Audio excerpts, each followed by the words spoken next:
अरवल जिला में खिलल कौना मामा डीजे कंचन राज मुजफ्फरपुर के छौड़े तोहरे कराना।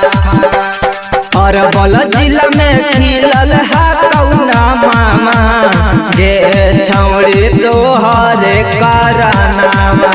अगे अरवल जिला में खिलल कौना मामा गे छौड़े तोहरे कराना। गे छौड़ी तोहरे कराना। अगर संकट में है जाना अगर संकट में है जाना गे छौड़े तोहरे कराना। अगे अरवल जिला में खिलल कौना मामा गे छौड़े तोहरे कराना। अरवल जिला में खिलल कौना मामा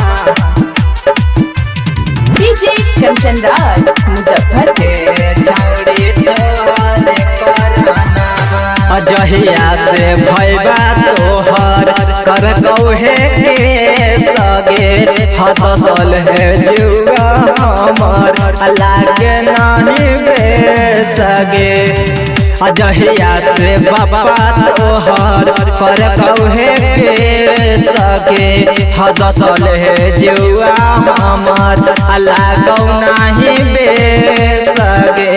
गे छौड़ी लागत ना हौ माना अगे खियाइत ना हौ खाना अगे खियाइत ना हौ खाना गे छौड़े तोहरे कराना। अगे अरवल जिला में खिलल कौना मामा गे छौड़े तोहरे कराना। अरवल जिला में खिलल कौना मामा डीजे कंचन राज मुजफ्फरपुर गलती का कैलिया छौड़े तोरा हम भगाई के पकड़ हो पुलिस हमरा दौड़ा दौड़ाई के। गलती का कैलिया छौड़े तोरा हम पटाई के पकड़ हो पुलिस हमरा दौड़ा दौड़ाई के। गे छौड़ी भेलिया